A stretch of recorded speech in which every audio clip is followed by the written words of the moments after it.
안녕하세요. 뉴스톡톡 시간입니다. 연방대법원이 도널드 트럼프 행정부에서 불법 이민자를 막기 위해 도입한 멕시코 대기 정책을 유지해야 한다는 결정을 내렸습니다. 조 바이든이 전임 정부의 이러한 강경한 반이민 정책이 인권을 침해한다며 지난 6월에는 공식적으로 폐기하려 했지만 법원에서 제동을 건 건데요. 대법원은 이날 이 정책을 재도입하도록 한 하급심의 지난주 결정을 심의해달라는 요청을 기각했습니다. 세뮤얼 얼리터 대법관은 성명에서 바이든 행정부가 정책을 폐기하는 데 대한 합법성을 충분히 소명하지 못했다라고 밝혔습니다. 대법원의 이 같은 결정에 따라 바이든 행정부는 하급심의에서 결정한 대로 앞으로 멕시코 잔류 정책을 재개하는 데 충분한 노력을 보여야 하는데요. 이 정책의 공식 명칭은 이민자 보호 협약입니다. 이는 미국 망명을 원하는 신청자들이 심사가 진행되는 동안 멕시코로 돌아가 대기하다 심사 당일 출석토록 하는 정책입니다. 심사를 받기 위해 국경 지역을 다시 건너는 위험 부담을 감수해야 하는 만큼 망명 신청을 줄이는 데는 효과적이며 불법 이민자들의 미국 내 거주 및 노동을 차단하는 효과도 탁월합니다. 정부는 지난 2019년 이 정책 도입 후 약 2만 5천 명의 망명 신청자들이 멕시코에서 대기 중이라고 추산하고 있습니다. 연방 하원이 3조 5천억 달러 규모의 사회 안전망 확대 예산안을 승인하고 본격적인 조정 절차에 착수했습니다. 바이든의 대규모 경기 부양안 처리에 청신호가 들어온 것으로 지난달 공화당 일부 의원들이 가세해 초당적으로 통과시킨 1조 2천억 달러 인프라 예산까지 더하면 애초 계획했던 총 5조 달러 예산이 대부분 처리된 겁니다. 이날 하원은 찬성 220표 대 반대 212표로 3조 5천억 달러 규모의 사회복지 예산안을 승인했는데요. 예산안은 공화당이 반대하고 있는 의료와 교육, 가족 프로그램, 세법과 관련됐습니다. 민주당은 그간 바이든 대통령이 핵심 정책으로 내세운 4조 달러 규모의 경기 부양안을 놓고 인프라와 사회복지 예산을 분리하는 투트랙 절차를 밟아왔습니다. 특히 초당적 처리 절차를 밟아온 1조 2천억 달러 규모의 인프라 예산과 달리 사회 안전망 관련 예산안은 예산 조정 절차를 활용해 처리한다는 전략을 분명히 했습니다. 예산 조정은 공화당의 합법적 의사 진행 방해 절차인 필리버스터를 우회할 수 있는 수단으로 이날 안건이 첫 관문인 본회의를 넘어서면서 향후 해당 상임위에서 세부 내역을 확정하면 무난한 처리가 전망됩니다. 예산안에 반대하는 공화당 하원 의원들은 만장일치로 반대 의사를 표했지만 아무런 효과도 발휘하지 못했는데요. 애초에 공화당은 이 같은 민주당의 전략을 알고도 속수무책으로 법안 통과 저지에 실패해 후폭풍이 예상됩니다. 애초 민주당은 지난 11일 예산안을 본회의에서 상정하며 처리의 속도를 낼 방침이었지만 일부 중도 성향 의원들이 반대로 절차가 지연됐습니다. 중도파 의원들은 상원을 통과한 인프라 예산안의 우선 처리를 요구했고 낸시 펠로시 하원 의장이 내달 27일까지 인프라 예산안을 의결하겠다는 중재안을 제시하며 내부 정리에 도달한 것으로 전해집니다. 미국은 아프간에서의 치욕으로 난리인데 카말라 해리스 부통령은 지난 1975년 사이공 철수 작전에 악몽을 안겨준 베트남을 공식 방문해 논란이 큽니다. 해리스 부통령은 현재 동남아시아를 순방 중입니다. 해리스는 25일 옹우엔 수원 푹 베트남 국가주석과 만나 양국이 남중국해에서 중국의 위협에 공동으로 대처하자고 제안했습니다. 해리스는 푹 주석과 만난 자리에서 우리는 중국이 유엔 해양법 협약을 준수하도록 압력을 가하는 한편 과도한 영유권 주장과 위협에 대처할 수 있는 방안을 찾아야 한다고 말했습니다. 또 베트남이 남중국해에서 안보상 이익을 지킬 수 있도록 미국은 추가로 해안 경비정을 지원하겠다고 덧붙였습니다.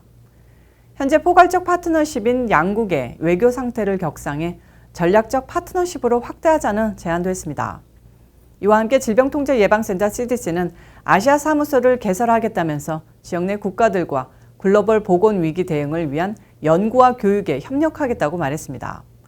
또 100만 회분의 코로나 백신을 추가로 제공하겠다는 선물 보따리도 전했습니다. 베트남은 현재 델타 변이 확진자가 급증하면서 최대 도시 호치민시가 전면 봉쇄되는 등 극심한 어려움을 겪고 있습니다. 한편 해리스 부통령이 이번 베트남 방문은 최근 이슬람 무장 조직인 탈레반이 장악한 아프가니스탄과 지난 1975년 베트남 전쟁 당시의 상황을 맞물리게 한다고 미 주요 언론은 전하고 있습니다. 빌 해거티 공화당 상원의원은 미국민들은 TV를 통해 지켜본 아프간 수도 카불이 함락되는 장면과 베트남전 당시 사이공의 미국 대사관 지붕에서 미국민들이 구조되는 장면을 연결지을 수밖에 없다고 말했습니다. 반으로 접히는 최신 휴대폰을 최근 내놓고 침체된 판매율을 높이는 데 주력하고 있는 삼성전자에 또 하나의 악재가 터졌습니다. 삼성 최신 스마트폰에서 발생한 것으로 추정되는 화재로 여객기가 긴급 대피하는 소동이 난 건데요. 지난 23일 저녁 시애틀에 착륙한 여객기에서 한 승객의 휴대전화에 불이 나 승객들이 긴급 대피하는 소동이 벌어졌습니다. 보도에 따르면 뉴올리언스에서 출발해 시애틀 타코마 국제공항에 도착한 알래스카 항공 751편에서 불이 났다는 신고를 받고 현지 소방당국이 출동했으며 승객 129명과 승무원 6명 등이 대피했습니다. 항공사 승무원들은 연기가 나는 것을 막기 위해 2016년 이후 기내에 배치된 배터리 전용 억지 가방과 소화기를 동원해 긴급 대처했고 승객들의 비상 탈출을 위한 슬라이드도 편 것으로 전해졌습니다.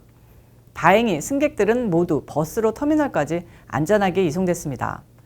하지만 그중 2명은 지역병원에서 치료를 받고 있습니다. 화재가 발생한 휴대폰은 형체를 알아보기 힘들 정도였으나 경찰 조사 과정에서 승객이 삼성 갤럭시 A12 1이라고 말한 것으로 현지 소방당국 대변인인 페리 쿠퍼가 전했습니다. 삼성전자는 2016년도에도 이딴 발화 사고로 갤럭시 노트 7에 대해 대규모 리콜을 진행한 바 있는데 이번 화재 사건이 어떤 식으로 마무리될지 귀추가 주목됩니다. 마지막 소식입니다. 8년간 13,000번이나 복권에 당첨되는 게 과연 가능할까요? 타임머신을 타고 미래에서 오지 않았다면 불가능한 이런 일을 해낸 일가족이 법의 심판을 받게 됐습니다. 보스턴 검찰 당국은 24일 매사추세츠에서 거주하는 63살의 알리 자파르 씨와 두 아들 모하메드, 유세프 씨를 각각 사기와 탈세, 돈 세탁 등의 혐의로 보스턴 연방법원에 기소했다고 알렸습니다. 기소장에 따르면 자파르 부자는 지난 2011년부터 2019년까지 13,000번이나 복권에 당첨됐습니다. 누적 당첨금은 2,100만 달러에 달합니다. 2019년의 경우 아버지 알리는 매사추세츠에서 가장 당첨금을 많이 받은 사람으로 집계됐습니다. 아들 모하메드와 유세프는 각각 3위와 4위에 올랐는데요. 이들이 당첨된 복권은 대부분 긁어서 결과를 확인하는 즉석 복권이었습니다. 매사추세츠 복권당국 관계자는 통계학자들이 천문학적인 수치와 함께 확률을 계산할 수 있겠지만 현실적으로 확률은 제로라고 말했는데요. 그런데도 이들이 8년간 13,000번이나 복권에 당첨된 것은 실제 복권 주인을 위해 당첨금을 대리 수령했기 때문이라는 것이 검찰의 주장입니다. 언론 보도에 따르면 당첨금 대리 수령은 매사추세츠의 독특한 법 규정 때문에 물밑에서 이뤄지는 관행인데 매사추세츠에서는 $600 이상의 당첨금 지급 시 미납한 세금이나 자녀 양육비를 확인해 공제합니다. 이 때문에 미납한 세금이 많은 경우 타인에게 당첨금을 찾아달라고 부탁하고 당첨금의 10%가량을 사례비로 지급하는 관행이 적지 않다는 설명입니다. 검찰도 자파르 부자가 세금 등을 미납한 당첨자를 위해 상금을 대리 수령한 것으로 보고 있습니다.